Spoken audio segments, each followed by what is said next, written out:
Welcome back, everyone, to the deep dive. Today we're going to kind of shift gears a little bit. We're going to take a look at Psalm 44 from the New Living Translation on YouVersion. Okay. Now, we've been deep diving into all these articles and research studies and things like that, but this time we're going to be looking at something a little bit different, and I think this will be really interesting. Yeah. We're going to be looking at this text as like a historical piece, a historical kind of record, but also, from the perspective of just, wow, this is a really powerful piece of writing. This is a really emotional text. Yeah. And it offers, I think a lot of insights into the human experience, what it means to be human, Right. even from this ancient context. And just to be clear, for our listeners out there, regardless of how familiar you are with the Bible or biblical text, Yeah. we are not trying to give a theological interpretation of Psalm 44. And we're certainly not going to be giving it any religious lessons. Yeah. We're simply looking at it from the perspective of just, like you said, it's a powerful piece of writing and just really the human experience. Yeah. That we can all recognize and relate to in our own lives. Absolutely. Regardless of your personal faith background. Yeah. So when we dive into Psalm 44, Right. what are we looking for here? Well, I think a couple things. I think we want to try to get at some of the historical backdrop that this psalm presents. Okay. And I think also as we go through it, you'll notice a very significant shift in terms of the feel of the psalm. Yes. And so we want to kind of trace that shift as we go through it and also, just really get to the heart of the raw emotions that are embedded in this text. Absolutely. And again, hopefully as we do that, we can find some of those insights into what it means to be human, even in this ancient context. Okay. All right, so this song opens with this note that says, for the choir director, a psalm of the descendants of Korah. Okay. So, right off the bat, this gives us a potential origin or association for this psalm. So. Likely a specific group within ancient Israelite society that had roles in, music and worship. Okay. And while the precise meaning of the word maskil may require, further scholarly work, I think what's interesting is that this immediately grounds the psalm in a tradition of communal expression. So this wasn't just some guy like in his, prayer closet or whatever. Exactly. This was meant to be shared. Yeah, this was meant to be, recited or sung or chanted in a group setting. Communal. Okay. And, right away it starts reflecting on the past. Okay. Verses 1 through 3, there's this really strong sense of shared history. Okay. It says, "Oh God, we have heard it with our own ears. Our ancestors have told us of all you did in their day and days long ago." So they're drawing strength and context from these stories that have been passed down. Yeah. And I feel like that is really kind of universal. Yeah. I think we all, as human beings, we like to connect to our ancestors. We like to feel like we're part of this bigger story that, started before us and will continue after us. Right. And so I feel like right away they're kind of tapping into that. Absolutely. And, notice how in verse 2, it specifically emphasizes God's direct action. Okay. It says, "You drove out the pagan nations by your power and gave all the land to our ancestors." And then verse 3 builds on this and makes it clear that these past successes weren't because of their own abilities. Okay. It says, "They did not conquer the land with their swords. It was not their own strong arm that gave them victory. It was God's right hand and strong arm and the light of your face that helped them." Mm-hmm. So it's putting the focus squarely on God's power and this remembrance of past favor. So their history is like intertwined with this kind of divine favor. Precisely. And that makes the current situation they're about to describe all the more painful. Right, because it's like a fundamental expectation has been violated. Yeah. Right. And we see that this initial tone of praise and trust continues in verse 4 where it says, "You are my king and my God. You command victories for Israel." And so there's even a personal connection here. Okay. Within this communal psalm. So it's like, this is who you are and this is what you've done. Exactly. This is our understanding of you. Yeah. Based on our past. And then it's like, bam. So, right. Verse 9. What happens in verse 9? Right. So verse 9 is where we see this incredibly jarring shift. Okay. From the remembrance of past favor to the stark reality of their current suffering. Yeah. It says, "But now you have tossed us aside in dishonor. You no longer lead our armies to battle." It's like this huge 180. It is. It's this abrupt change that really emphasizes that something significant has happened. Yeah. Right? They're no longer experiencing the victories that their ancestors recounted. They're being defeated. Mm-hmm. Um, and if we try to connect this to our own experiences, right, we can all probably think of times when we've had a period of success or well-being Yeah. that suddenly gave way to difficulty and struggle. Right. And it's that feeling of reversal, Yes. right, of past blessings turning into present hardship.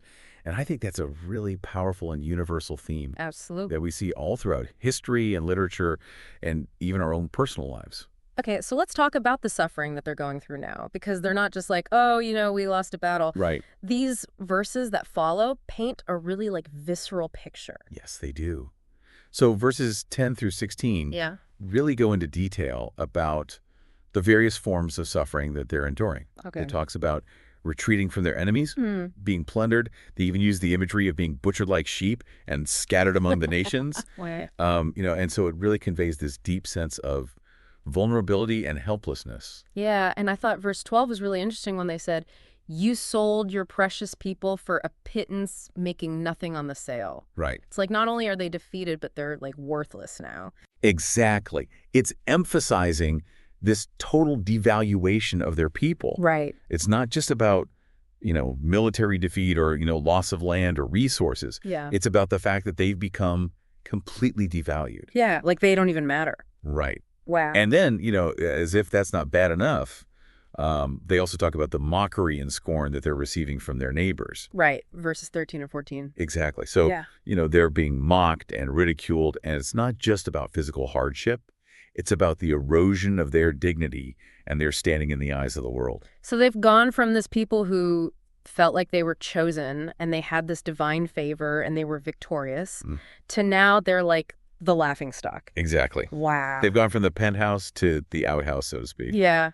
And it seems like it's just one thing after another, because then in verse 15, they talk about this constant humiliation. Right. This feeling of being a spectacle.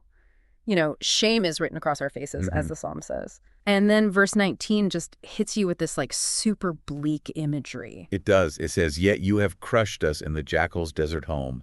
You have covered us with darkness and death.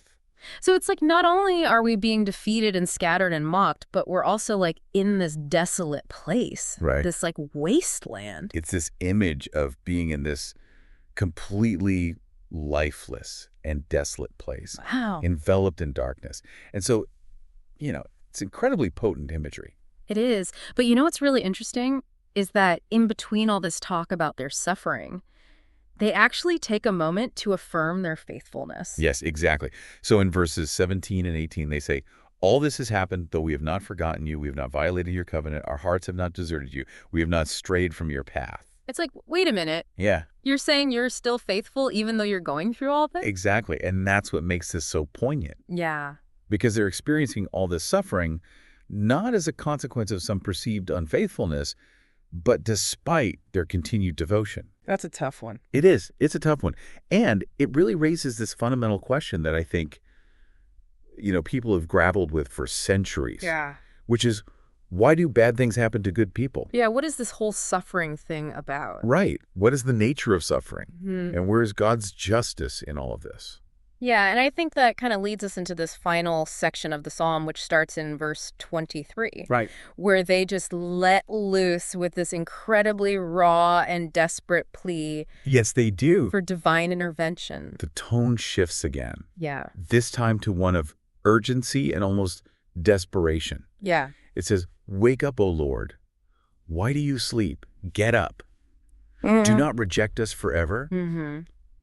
And so the raw emotion here is just palpable. They're not just, passively stating their suffering. They're directly addressing God. Yeah. Almost demanding a response. Yeah, they're like, hey. Hello. Right. We're over here. They're suffering. What are you going to do about it? Where are you? Right. And I love in verse 24 where they say, why do you look the other way? Why do you ignore our suffering and oppression? Mm-hmm. That is so real. I feel like everybody at some point has felt that. Absolutely. It's that feeling of being completely abandoned. Yeah. Even by the one that you trust the most. And then it goes on to say, we collapse in the dust, lying face down in the dirt. Right. That's such a powerful image. It is. It's a picture of utter defeat and helplessness. Have you ever felt so overwhelmed that you just wanted to collapse? Oh, yeah, absolutely.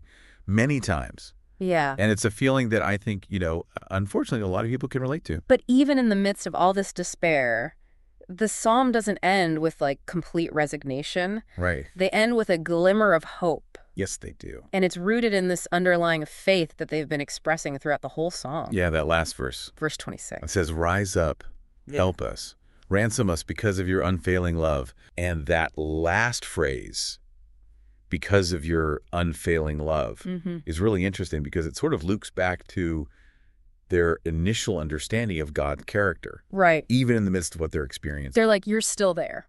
Right. We still believe that you love us. Exactly. Even though it doesn't feel like it right now. Yeah. Wow.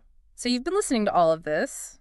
What are some of the key things that stand out to you? Well, I think for me, one of the things that really stands out is this cyclical way that they're using their memory of past help to try to grapple with their current struggles. It's like they're constantly looking back at times when things were better, either for comfort or to try to make sense of why things have changed. Yeah. I think that's a very human tendency It is. to, in times of trouble, to look back at those times when things were good. Yeah. And try to, draw strength from that. And I think another thing that's really powerful about this psalm is the way that it gives voice to that universal human experience of feeling abandoned or misunderstood. Yes. Especially when you feel like you're staying true to your values or your beliefs. Right. It's that tension between faithfulness and suffering that I think transcends time and culture. Absolutely. And there's a lot of courage in the way that this psalm gives voice to both the unwavering faith and the frustration. Yes. It's not a sanitized, carefully worded prayer. Right. It's raw. It's honest. It's vulnerable. And it's deeply personal. And it shows us that doubt and questioning can coexist with belief. Absolutely. Yeah. And I think if we kind of zoom out a little bit and look at the bigger picture, one of the things that I think is really interesting about this psalm is the power of collective memory. Yes. The way that the stories that a community tells itself about its history, its triumphs, and its relationship with something larger than itself shapes not only its present identity, but also its understanding of current difficulties. Yeah. So it really makes you think about how we all wrestle with those times when our current reality doesn't align with our understanding of how things should be based on our past experiences or our beliefs. Right. And it's in those moments that I think we often turn to our faith or our community or even just our own personal history to try to make sense of what's happening. Right. And Psalm 24, I think, offers a really potent example of how to articulate that struggle. Yeah. How to give voice to both the conviction of faith and the pain of despair. Yeah. So to kind of sum all this up, Psalm 44 takes us on this really intense emotional journey. It does. From recounting past victories and giving expressions of praise to crying out to God for help. It's a reminder of the complexities of human faith and our questions about why we suffer. Absolutely. So here's something for you all to think about as we wrap up this deep dive. Okay. Think about times in your own life or in history where you've seen this kind of tension, where maybe there was a time of perceived favor or success, followed by a very difficult present reality. What can we learn from those experiences and from these raw expressions of faith and doubt? Right. And consider the power of these ancient texts to still resonate with our modern emotions and questions. Even across thousands of years, the feelings articulated in the psalm are still relevant. Absolutely. Thanks for joining us. Yeah, thanks for listening. We hope this is giving you something to think about.